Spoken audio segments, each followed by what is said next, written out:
एक चीज देखा है कि लोग गाड़ी खरीदते हैं 20 लाख 25 लाख की, बोलते हैं गाड़ी का इंश्योरेंस पहले, अपना जो चला रहा है उसका इंश्योरेंस नहीं है लेकिन गाड़ी का इंश्योरेंस है। ये वही बात हुई कि लोग गाड़ी तो खरीद लेते हैं, महंगी बाइक तो खरीदते हैं, हेलमेट खरीदने से कतराते हैं। हाँ, हेलमेट खरीदने से कहते हैं, 100 रुपए का हेलमेट खरीदने से कतराते हैं। कि जो मेडिकल इंश्योरेंस का एज है, ये मिनिमम कितने एज से स्टार्ट होता है और मैक्स कितने उम्र के लोग करवा सकते हैं? 18 साल का प्रीमियम लगने से पहले अगर किसी आदमी की डेथ हो जाती है तो इंश्योरेंस कंपनी उसको इन्वेस्टिगेट करता है। अच्छा। और उस इन्वेस्टिगेशन में एक सबसे बड़ी इंपॉर्टेंट पॉइंट, एक बहुत इंपॉर्टेंट पॉइंट है, ये लोगों को मालूम नहीं है, दे शुड नो। दोस्तों, स्वागत है आपका एक बार फिर मेरे आज इस YouTube के महामंच में, जहां होती है बिजनेस की सीधी बात, काम की सीधी बात, विदाउट एनी बकवास।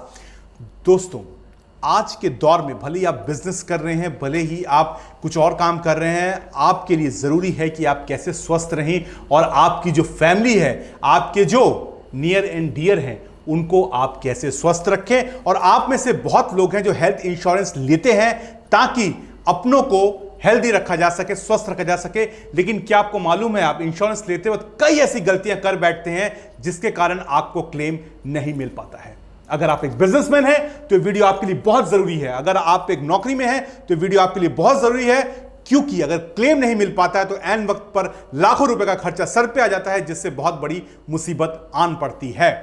आज इस बारे में मेरे साथ जो शख्स बैठे हैं, उनका नाम वैसे तो विवेक खेमका है, लेकिन लोग उन्हें विवेक क्लेम खेमका नाम से बुलाते हैं क्योंकि वो क्लेम को निकाल कर ही देते हैं। तो ये वीडियो बहुत इंटरेस्टिंग होने वाला है, बहुत ही मोटिवेशन होने वाला है, कहीं स्किप मत करिएगा। और अच्छा लगे तो लाइक सब्सक्राइब फॉलो जरूर करिए, क्योंकि ये आपके और आपके अपनों की लाइफ का वीडियो है, इसे कहीं गलती से भी स्किप करने की ये मत करिएगा। तो चलिए अब हम बात करते हैं विवेक क्लेम खेमका से। सर, आपको क्या बोल के बुलाऊं, विवेक खेमका बोलूं कि विवेक क्लेम खेमका बोलूं? ये बोलिए, जो आपकी इच्छा है। चलिए, मैं आपको विवेक क्लेम खेमका बोलता हूं, मुझे बहुत अच्छा लगता है विवेक क्लेम खेमका बोलूं तो टंग ट्विस्टर मैं बोलूंगा। तो विवेक जी, सबसे पहले मुझे यह बताइए कि आपकी जो हेल्थ इंश्योरेंस की जो फील्ड है, इसमें कब से हैं? मैं इसमें 2013 से हूँ। तकरीबन 11 साल हो गए आपको? तकरीबन 11 साल हो गए। और why health insurance is required, so it's an emergency fund. हर आदमी एक एक रुपया करके तिल करके जोड़ता है, अगर वो हेल्थ इंश्योरेंस नहीं ले रखा है। बिल्कुल। और आज की डेट में इतनी मेडिकल इमरजेंसीज आ रही है, कोई भी बंदा छोटा सा भी छोटा, एक डेंगू जैसी प्रॉब्लम के लिए भी अगर हॉस्पिटल में भर्ती होता है, 1.5-2 लाख रुपया उसका लग जाता है आराम से। और अगर उसको कोई स्टेंट बैठ रहा है, कोई सर्जरी हो रही है, कोई बाईपास हो रही है, तो 8-10 लाख रुपया बहुत मामूली बात है। एक नॉर्मल, मतलब एक अच्छे स्टैंडर्ड मिडिल क्लास के लिए तो बहुत मिडिल क्लास के लिए तो अगर हॉस्पिटल में भर्ती हो जाए और 8-10 लाख का बिल आ जाए तो उसकी तो लाइफ लॉन्ग सेविंग्स खत्म हो जाएगी। और अगर कैंसर जैसी बीमारी हो जाए तो वो तो उसका प्रॉपर्टी वगैरह बिक जाएगा, मतलब उसका वो तो पूरा उसका कंगाल हो जाएगा। हाँ, कंगाल हो जाएगा, एकदम कंगाल हो तो जाएगा। Mediclaim is a necessity nowadays. और एक क्या है, पर डे का आज की महंगाई के ज़माने में पर डे का 100 रुपया 50 रुपया क्या मैटर करता है। आज हमारे कन्वेंस में या कुछ भी थोड़ा बहुत भी अगर बाहर भी आप रास्ते में कुछ खा लो तो 100-50 रुपया ऐसे ही खर्चा हो जाता है। हाँ, एक चिकन रोल भी खाओगे तो 100 रुपया आपको लगता है। हाँ, तो अगर पर डे का हम 100 रुपये का एक्सपेंडिचर ही माने तो महीने का 3,000 है, साल का 36,000 है। जी। और आप एक 10 लाख की अगर एक पॉलिसी अगर कोई लेता है, 10 लाख या 15-20 लाख की अगर इंश्योरेंस लेता है, तो औसतन क्या खर्चा आएगा उसका? साल का 20 से 25,000 का प्रीमियम लगता है। तो मैं कहता हूँ कि 10 साल भी अगर उसने पॉलिसी चला ली और हर साल अगर 25,000 करके प्रीमियम दिया तो लिटरली वो EMI में एक इन्वेस्टमेंट कर रहा है। 10 साल के बाद अगर अचानक अगर उसका कोई खर्चा आ गया तो 15-20 लाख से कम का आएगा नहीं। और 10 लाख की पॉलिसी लेगी और 10 साल अगर चल गया विदाउट क्लेम तो नो क्लेम बोनस होते वो ऐसे भी 20-25 लाख का हो ही जाएगा। बिल्कुल सही बात। अब जो मैं ये वीडियो लाने का मकसद ये है कि भैया, बिजनेस आप कर रहे हैं, आप किसी जॉब में हैं, लेकिन आप जब तक अपनी फैमिली को सिक्योर नहीं कर रहे हैं, खुद को नहीं सिक्योर कर रहे हैं, तो क्या फायदा है? राइट, एकदम राइट, है ना। और मैं हमेशा ये मानता हूं कि हमारे शरीर से बड़ी दुनिया में कोई दौलत नहीं है। हम जितनी भी दौलत कमा ले, अगर ये शरीर सलामत है तो सब कुछ सलामत है। जान है तो जहान है। मैंने एक चीज देखा है कि लोग गाड़ी खरीदते हैं 20 लाख 25 लाख की, बोलते हैं गाड़ी का इंश्योरेंस पहले, अपना जो चला रहा है उसका इंश्योरेंस नहीं है लेकिन गाड़ी का इंश्योरेंस है। ये वही बात हुई कि लोग गाड़ी तो खरीद लेते हैं, महंगी बाइक तो खरीदते हैं, हेलमेट खरीदने से कतराते हैं। हाँ, हेलमेट खरीदने से कहते हैं, 100 रुपए का हेलमेट खरीदने से कतराते हैं। और वही अगर बाइक से अगर एक्सीडेंट हो जाए तो लाखों खर्चा, तो लाखों का खर्चा है। राइट, एकदम सही बात है। लेकिन हेलमेट नहीं खरीदते, भले चालान भर देते हैं, है ना, पुलिस पकड़ती है, गलियों से निकलते हैं कि यार पुलिस से बच जाएं, लेकिन साला हेलमेट खरीदने में क्या जाता भाई तुमको? राइट, क्या जाता तुमको? तुम तो खुद ही अपना लाइफ का सर्वनाश कर रहे। इसलिए जरूरी बहुत है कि अपना मेडिकल करवाओ, एक इंश्योरेंस करवाओ ताकि शांति से जी पाओ। सर अब ये बताइए कि जो मेडिकल इंश्योरेंस का एज है, हाँ। ये मिनिमम कितने एज से स्टार्ट होता है और मैक्स कितने उम्र के लोग करवा सकते हैं? हाँ, ये 91 डेज का जो बेबी है, हाँ। उसका इंश्योरेंस हो सकता है। 91 डेज की बेबी से इंश्योरेंस होता है। अच्छा। एज अगर फैमिली फ्लोटर है, अगर हस्बैंड वाइफ है और अगर बच्चा हुआ है तो 91 डेज से बच्चे को पॉलिसी में ऐड किया जा सकता है। लेकिन उसके साथ एक सीनियर, एक गार्जियन होना मैंडेटरी है। हाँ, मैंडेटरी है। बच्चे का अकेला का नहीं बनता है, उसके साथ एक गार्जियन होना जरूरी होता है। और अगर इंडिविजुअल है तो 18 साल मिनिमम एज है। और अगर हायर एज में अगर हम जाएं तो अलग अलग कंपनी कोई 65 साल तक लेती है, कोई 75 साल तक लेती है। और अभी तो कुछ दिन पहले ही IRDA ने भी नया नियम कानून लगाया है कि वो एज लिमिट जो है उन्होंने हटा दी है उसको। कोई भी एज का आदमी कर सकता है, कोई भी एज का कर सकता है। तो अलग अलग कंपनी अलग अलग तरीके से उसको इम्प्लीमेंट। अब लेकिन मान लीजिए कोई 90 साल का अगर बंदा भी कर सकता है क्या वैसे? हाँ, वो कर सकता है। बट जो अभी जो IRDA ने जो नियम लेकर आया है उसके तहत वो हो सकता है। बट उसमें उनका मेडिकल टेस्ट वगैरह होगा और कुछ ना कुछ तो बीमारी उसको निकलेगा तो फिर वो वैसे ही रिजेक्ट हो जाएगा। मुझे ये बताइए, आपका नाम विवेक क्लेम खेमका है ना? अब ये जो जैसे आप बोले क्लेम कई लोग इसलिए डरते हैं कि यार सच बताऊं कि यार इंश्योरेंस तो करवा लेंगे, देने के टाइम में कंपनी नौटंकी करेगी, नहीं देगी, है ना, कहाँ दौड़ेंगे। और सीधा सा बात मैं सबको बताता हूँ कि वो लोग बोलते हैं कि यार लेने के टाइम कुछ और है, देने के टाइम कुछ और है, देते नहीं है, बोले इतना लाख नहीं मिलेगा, इतना लाख मिलेगा। ये पंगा क्या है और कैसे आप लोगों को इससे ये एक्चुअली क्या ना, ये अवेयरनेस की कमी है। अब जैसे मेरी बेची हुई पॉलिसी में मेरा क्लेम, मैं जो पॉलिसी बेचता हूँ उसमें मेरा क्लेमेशन 100% है। अच्छा। और ये सुन के बड़ा आश्चर्य लग रहा होगा आपको। मेरा बेचा हुआ पॉलिसी में क्लेम सेटलमेंट 100% है। तो मेरे साथ भी 15-20 साल पहले ऐसा ही हुआ था। मैंने मतलब मेरी एक गवर्नमेंट की कंपनी में इंश्योरेंस थी, तो मैंने एक प्राइवेट कंपनी में उस पॉलिसी को पोर्ट किया था। अच्छा। तो वो फॉर्म पूरा मैंने ही भरा था। जो मैं टैबलेट्स वगैरह कंज्यूम करता था वो उसमें मैं मेंशन किया था। ठीक बात है। कोई भी रीजन से जो भी है कि हम लोग इंश्योरेंस एडवाइजर्स पे बहुत ट्रस्ट करते हैं, क्योंकि वो हमारे पापा के टाइम का होता है, कोई अंकल जी होता है, पापा का दोस्त होता है, या मामा, चाचा, काका, बुआ, कोई ना कोई होता है जो हम एक ट्रस्ट में, वो हम उसको फैमिली मेंबर समझते हैं और ट्रस्ट में उससे हम पॉलिसी ले लेते हैं। राइट। तो पॉलिसी मेरा भी इशू होके आ गया, मैंने भी देखा नहीं। हालांकि पॉलिसी जो इशू के आती है पोर्ट होने के बाद या नया फ्रेश जो पॉलिसी लेते हैं इशू होने के बाद आती है, उसमें 15 दिन का फ्री लुक पीरियड रहता है। तो इंश्योरेंस कंपनी ये कहती है कि ये फ्री लुक पीरियड तुम इस पॉलिसी को चेक करो, अगर कोई डिटेल तुमने जो बताया है वो अगर इसमें नहीं है तो तुम इसको कैंसिल करवा सकते हो, या तुम कंपनी को रिक्वेस्ट कर सकते हो कि इसमें ये डिटेल इनकॉर्पोरेट करना है। लेकिन जनरली 15 दिन का फ्री लुक पीरियड को हर आदमी इग्नोर करता है। मतलब 100 में से 99% लोग इग्नोर करते हैं, क्योंकि ट्रस्ट बेस्ड काम होता है ये। राइट। तो मैंने भी ऐसे ही ट्रस्ट किया और 2 महीना बाद मेरा क्लेम आया। तो जब मैं हॉस्पिटल में भर्ती हुआ तो मेरे को तो मैं तो जान रहा हूँ कि फॉर्म मैंने भरा था, मैंने साइन किया था, जबकि मैं बाकी लोगों को जैसा नहीं हूँ। मैं तो खुद सब कुछ देखकर, मैं ब्लैंक फॉर्म में साइन नहीं करता। अच्छा। मैं पूरा देखकर फुल करके उसको साइन करता हूँ। जब मेरा क्लेम हुआ तो कंपनी ने क्लेम रिजेक्ट कर दिया, पॉलिसी कैंसिल कर दी। ये कैंसिलेशन में ये लिखा, due to separation of facts since while buying the policy you have not mentioned all your details, your policy stands cancelled as per terms and conditions of the policy bond. अब ये इसमें क्या है कि insurance company के form पे last में एक लाइन लिखा रहता है कि ड्यूरिंग क्लेम अगर ऐसा कोई भी डाटा पाया गया जो आपने बताया नहीं है पॉलिसी लेते वक्त, और क्लेम के वक्त अगर पता चलता है कि वो प्रॉब्लम आपको पहले से था, तो company reserves the right to reject the policy, cancel the policy and forfeit the entire. वही आपने जो बोला कि जैसे अगर हम नो में टिक कर दें और बाद में पता चले कंपनी को, तो वो फिर हम क्लेम नहीं देगी। नहीं देगी। तो इसमें आपका गलती था नहीं, तो किसी ने जो आपको जानता था उसने ऐसा किया था। राइट। तो फिर तो आपको बड़ा मुश्किल हुआ वो क्लेम निकालना। हाँ, नहीं, बड़ा मुश्किल। उसमें मुश्किल क्या हुआ, उसमें मेरे साथ क्या हुआ था कि मैं कुछ मेडिसिन कंज्यूम कर रहा था जो मैंने प्रपोजल फॉर्म में नोट डाला था। वो आपने अनजाने में गलती हुआ था आपसे, आपको तो पता नहीं था क्योंकि बताया नहीं उसने। हाँ। नहीं, उसमें क्या हुआ था कि इसमें एक इम्पॉर्टेंट चीज और है। प्रपोजल फॉर्म में कस्टमर को हमेशा अपना मेल आईडी और मोबाइल नंबर देना चाहिए। अच्छा। क्योंकि इंश्योरेंस कंपनी कस्टमर से उसी मेल आईडी पे कम्युनिकेट करती है। भाई इंश्योरेंस कंपनी इतना बड़ा कंपनी है, 140 करोड़ जनता है, थोड़ी ना वो एक आदमी के पीछे जाएगा, उसको थोड़ी ना बाय पोस्टल कांटेक्ट करेगा, तो मेल आईडी के द्वारा कांटेक्ट करेगा। तो कस्टमर को अपना मेल आईडी देना चाहिए, कस्टमर को अपना मोबाइल नंबर देना चाहिए। मेरे उस समय में उस केस में ना मेल आईडी मेरा दिया हुआ था ना मोबाइल नंबर मेरा दिया हुआ था। तो कम्युनिकेशन तो मेरे पास आएगा नहीं, और मेरे को नॉलेज नहीं था कि मेल आईडी मेरा लगना चाहिए, मोबाइल नंबर मेरा लगना चाहिए, मेरे को कोई नॉलेज नहीं था। मेरी पॉलिसी पोर्ट हो गई। 2 महीना के बाद जब मेरा क्लेम आया, डॉक्टर ने मेरे को जब हॉस्पिटल में पूछा कि विवेक कुछ मेडिसिन लेता, मैंने बोला हाँ सर ये तो 3 साल से मैं मेडिसिन ले रहा हूँ। तब मैंने बाद में देखा मेरा क्लेम रिजेक्ट हो गया, पॉलिसी कैंसिल हो गया। तब जब मैं इंश्योरेंस कंपनी से फॉलोअप किया, तब मैंने प्रपोजल फॉर्म को कॉपी निकाला। तो प्रपोजल फॉर्म को कॉपी में मैंने देखा कि मेरा सिग्नेचर नहीं है।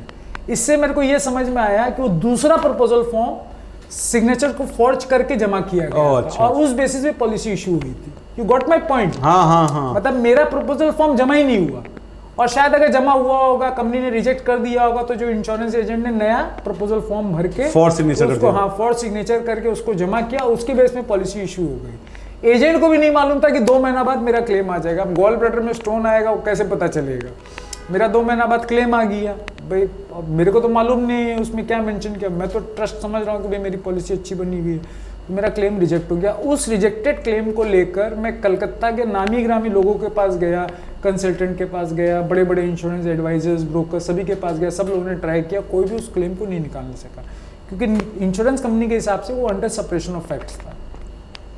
तो फिर मैं लड़ा, मैं काफ़ी फाइट किया, करीब करीब 4-6 महीना तक मैं फाइट किया, और अल्टीमेटली मैं इंश्योरेंस कंपनी को मैं कन्विंस कर पाया कि उसमें वो साइन मेरा नहीं था, और कन्विंस करने का था केवल पैन कार्ड। मैंने इंश्योरेंस कंपनी को पैन कार्ड भेजा। मैंने बोला कि इसी पैन कार्ड के बेसिस पे आपने इशू किया, आप तो केवाईसी लेते हैं, आप तो पैन कार्ड का कॉपी वेरीफाई करते हैं, तो प्रपोजल फॉर्म में जो सिग्नेचर और पैन कार्ड का जो सिग्नेचर है वो आपने मैच क्यों नहीं किया? अगर वो मैच करता, अगर उसको जैसे बैंक वाले मैच करते हैं वैसे अगर आप मैच करते तो ये प्रपोजल फॉर्म एग्जीक्यूट ही नहीं होता।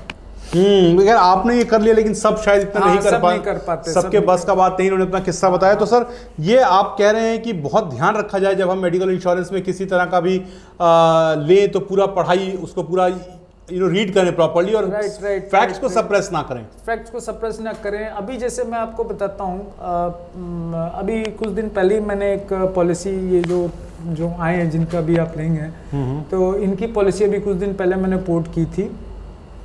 तो इन्होंने अपना बायो मेरे को भेजा था। तो इनके बायो में लिखा हुआ था कि इनको कोई पहले गैस्ट्रिक की प्रॉब्लम्स थी। तो मैंने उनको पूछा भैया तुमको गैस्ट्रिक की प्रॉब्लम तुम तो मेरे को बताया नहीं। बोला अच्छा इतने ये भी बताना होता है? मतलब बिल्कुल बताना होता है। तो मैंने इनके इंश्योरेंस में इनका गैस्ट्रिक प्रॉब्लम्स को मैंने मेंशन किया, प्लस इनके बच्चे सिजेरियन हुए हैं। तो मैंने बोला कि सिजेरियन तो लिखा हुआ नहीं है तुम्हारा पॉलिसी में। तो बोला लिखना होता है क्या? बोला बिल्कुल लिखना होता है, क्योंकि इंश्योरेंस के फॉर्म पे लिखा हुआ है कि एनी पास्ट हॉस्पिटलाइजेशन। तो बच्चा क्या घर पे हुआ था क्या? बच्चा तो हॉस्पिटल में हुआ है, तो सिजेरियन हुआ है, तो caesarean is a surgery, to mention that. अच्छा मैं इस बात को क्यों जानता हूं? क्योंकि मेरे पास अटके हुए क्लेम्स आते हैं ना, तो मैं तो स्टडी करता हूं, मेरे लिए तो केस स्टडी है। सही। अगर अटका हुआ क्लेम अगर मैं निकाल रहा हूं, तो मेरे को तो पता है कि बेचते वक्त किन चीजों का ध्यान रखना है।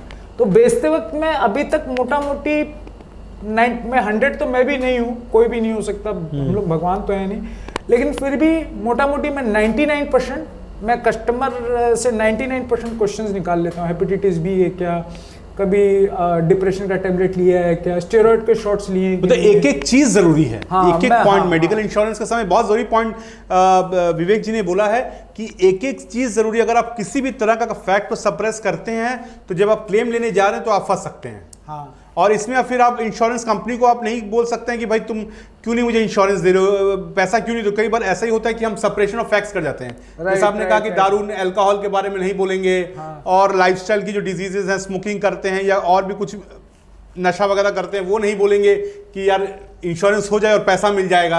इतना आसान नहीं है। ऐसा नहीं है, ऐसा नहीं, इतना आसान नहीं है। कंपनी 10-20 लाख 50 लाख का इंश्योरेंस दे रही है, 20-25-50 हजार रुपया प्रीमियम में, तो भाई वो भी तो कंपनी इतना पैसा दे। हाँ। तो आपको तो बता के लेना पड़ेगा, वीडियो लाने का मकसद यही है। सर मुझे ये बताइए कि अगर कोई थोड़ा सा, मैं एक सवाल और पूछ रहा हूँ कि कोई better life and term insurance लेना चाहे तो उसके लिए क्या बातें ध्यान में रखें? हाँ, अगर आप कोई अगर टर्म प्लान ले रहे हैं तो एक बहुत इंपॉर्टेंट क्वेश्चन है, मैं आपको बता देता हूँ। हेल्थ इंश्योरेंस में अगर आप सिगरेट पी रहे हैं, टोबैको या रजनीगंधा खा रहे हैं, तो उसमें प्रीमियम नहीं बढ़ता है। लेकिन टर्म इंश्योरेंस अगर आप लेते हैं, टोबैको का प्रीमियम अलग है और नॉन टोबैको का प्रीमियम अलग है। जो आदमी टोबैको कंज्यूम नहीं कर रहा है, सोचिए औसतन अगर उसका 1 करोड़ का पॉलिसी है और टबैको का अगर प्रीमियम अगर 80,000 है तो नॉन टबैको का प्रीमियम 40,000 है। तो लोग वो उस मेडिक्लेम में तो मेंशन कर दिया कि हम सिगरेट पीते हैं। हाँ, मैंने मेडिक्लेम में तो मेंशन कर दिया कि मैं सिगरेट ले रहा हूं। सेपरेशन नहीं किया। हाँ, लेकिन टर्म इंश्योरेंस में जो है वो सिगरेट को छिपा देते हैं, बोलते हैं हम नॉन टबैको है, और वो 40,000 के प्रीमियम में ले देता है। लेकिन अगर उसकी डेथ हो गई, अगर उसके चौथे साल में सेक्शन 45 लगता है, सेक्शन 45 लगता है, तो जनरली बहुत सारे एजेंट्स इस तरीके से भी उसको मिस सेल करते हैं कि सेक्शन 45 लग जाएगा तब तो सर क्लेम मिल ही जाएगा, तो आप उसको नॉन टबैको करके ही आप उसको पॉलिसी ले लीजिए। अरे उनको लगता है उनके मरने के बाद पैसा आएगा तो वो परिवार को अच्छा पैसा मिल जाएगा। अरे पॉलिसी इशू हो गया, अब हम मरेगा तो क्लेम तो मिल ही जाएगा। तो ऐसा नहीं है, ऐसा नहीं है, ऐसा बिल्कुल भी नहीं है। क्योंकि अगर अर्ली, इसको हम लोग अर्ली क्लेम बोलते हैं, अगर चौथा साल का प्रीमियम लगने से पहले अगर किसी आदमी की डेथ हो जाती है तो इंश्योरेंस कंपनी उसको इन्वेस्टिगेट करता है। अच्छा। और उस इन्वेस्टिगेशन में एक सबसे बड़ी इंपॉर्टेंट पॉइंट, एक बहुत इंपॉर्टेंट पॉइंट है, ये लोगों को मालूम नहीं है, दे शुड नो, कि अगर वो कोई भी तरह का लाइफ इंश्योरेंस ले रहा है जिसमें वो कोई भी चीज को हाइड कर रहा है, मान लीजिए अगर उसका चौथा साल का प्रीमियम लगने से पहले उसकी डेथ हो जाती है तो इंश्योरेंस कंपनी उसका हेल्थ इंश्योरेंस का कॉपी उसके परिवार से मांगता है। अब परिवार को तो मालूम ही नहीं है कि टर्म इंश्योरेंस लेते वक्त क्या बताया है और हेल्थ इंश्योरेंस लेते वक्त क्या बताया है, परिवार को मालूम ही नहीं है। और जब इंश्योरेंस कंपनी उस पेपर को टैली करती है और जब वो उसको देखती है कि प्रपोजल, इसके प्रपोजल फॉर्म में क्या लिखा है, इंश्योरेंस कंपनी के लिए प्रपोजल फॉर्म निकालना क्या बड़ी बात है, वो तो IRDA से कनेक्टेड है, वो तो तुरंत सारा डिटेल उसका निकाल लेगा। और आजकल तो आधार कार्ड, पैन कार्ड से हर चीज दुनिया में हर चीज निकल जाता है, दुनिया में हर चीज विजिबल है। तो वहीं का वहीं उसका क्लेम जो है रिजेक्ट हो जाएगा।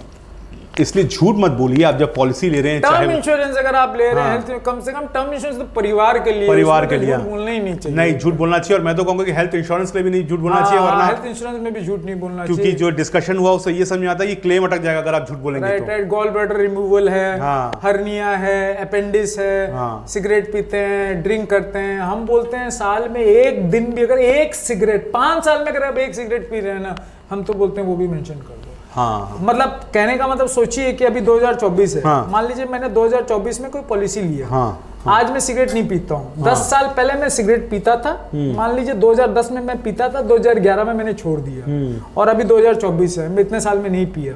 मैं कहता हूँ जब आप हेल्थ इंश्योरेंस ले रहे हो तो ये भी मेंशन कर दो कि 2010 में पीता था, 2011 में मैंने छोड़ दिया और आज तक नहीं पी रहा हूँ।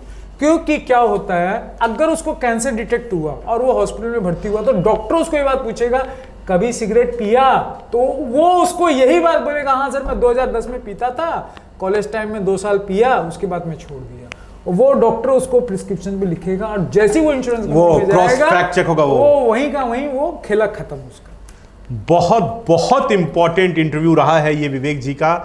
और अगर आप में से कोई लोग ऐसा किए, सर एक बात लास्ट क्वेश्चन और मेरा यहाँ पे है कि जैसे मान लीजिए अब ये जो इंटरव्यू लोग देख रहे हैं, सेपरेशन ऑफ फैक्ट्स ऑलरेडी कर चुके हैं, अब लेकिन ये वीडियो देख के पछता रहे हैं कि गलती हुआ है हमसे, कोई सुधार? नहीं, सुधार तो देखिए क्या है कि कोई रेमेडी आप जो इसमें तो देखिए रेमेडी अभी सोचिए, अगर अल्कोहल और टबैको में किया जा सकता है, क्या किया जा सकता है, जो मैं जनरली लोगों को एडवाइस करता हूँ, जब मैं लोगों को पूछता हूँ कि सर आप अल्कोहल टबैको ले रहे हैं, आपके हेल्थ इंश्योरेंस में मेंशन है, वो बोलता नहीं मेंशन तो नहीं है। बोले तब एक काम करिए, आप जब से भी ले रहे हैं एक लेटर इंश्योरेंस कंपनी को, मेरे पास ड्राफ्टेड लेटर्स है तो मैं वो उन लोगों को व्हाट्सअप कर देता हूँ कि सर आप एक काम करिए, इंश्योरेंस कंपनी की पॉलिसी और कब से आपने पॉलिसी ली और कब से आप ड्रिंक कर रहे हैं, इससे आप कंपनी को मतलब आपने नहीं, आप सप्लीमेंट एक लेटर भेज दें कंपनी को कि मैं ऐसा करता था। हाँ, इसलिए मैंने ये सवाल पूछा ताकि अगर ऐसा किया है आपने तो आप इसका रास्ता भी आप एक सप्लीमेंट लेटर भेज सकते हैं, ताकि आपको, मेरा मकसद ये है और विवेक जी का मकसद ये कि मदद तो ये करते हैं क्लेम निकालने में, लेकिन हम उस स्टेज तक जाएं क्यों, हम पहले ही अपना रास्ता सही बना कर रखें ताकि आगे जो हो वो बिल्कुल ठीक हो। है ना, फिर बाद में आप समस्या में खुद फंसेंगे। क्योंकि मैं हेल्थ इंश्योरेंस ऑडिट भी करता हूँ। अच्छा। मेरे पास हेल्थ इंश्योरेंस में ऑडिट भी करता हूँ क्योंकि I have self mastered in health insurance and life insurance. And सबसे बड़ी बात है कि मेरी बेची हुई पॉलिसी में क्लेम सेटलमेंट चूंकि 100% है, तो मैं छोटी छोटी चीज़ों का ध्यान रखता हूँ, बहुत छोटी छोटी चीज़ों का ध्यान। बातें बताइए आपने आज, बहुत इंपॉर्टेंट बताइए। और बहरहाल मैं विवेक जी आपका नंबर भी स्क्रीन में दे रहा हूँ, अगर कोई आपसे कनेक्ट करना चाहे तो वो आपसे कनेक्ट कर सकता है, वो व्हाट्सएप कर सकता है, कॉल करके कोई फायदा नहीं है, वो व्हाट्सएप कर सकता है, तो मैं क्या है कि उनको वापस कनेक्ट बैक कर देंगे। और फिर से कहूंगा कि सेपरेशन ऑफ फैक्ट्स बिल्कुल मत करिए, आपने हेल्थ पॉलिसी ली है, टर्म पॉलिसी ली है, जो भी लिया है सच्चाई बताएं, एक गलती कितनी भारी पड़ सकती है, वो इन्होंने अपने एग्जाम्पल भी आपको बताया। क्योंकि सर क्या होता है ना, मैंने एक चीज देखा है कि आदमी जब चला जाता है ना तो परिवार हाँ, तो उसको एक इंश्योरेंस कंपनी से एक अपेक्षा हो जाती है कि अब ये चला गया तो ये पैसा आएगा। हाँ, वो पैसा आता ही नहीं, कहाँ से आएगा बताइए? इंश्योरेंस कंपनी भी क्या करेगी, और परिवार भी धक्का खाता है फिर। हाँ, एक तो आदमी का लॉस हुआ, जान माल का लॉस हुआ वो अलग, आर्थिक लॉस और अलग, तो ये मत करिएगा। बहरहाल वीडियो अच्छा लगा हो तो इसे लाइक सब्सक्राइब कमेंट जरूर करिएगा, और मुझे उम्मीद है कि आपको लोग जानेंगे और इससे एक वो शिक्षा लेंगे। मिलूंगा आपसे अगले वीडियो में। सर आप बोल दिए चैनल को सब्सक्राइब करने के लिए कम से कम लोग करेंगे।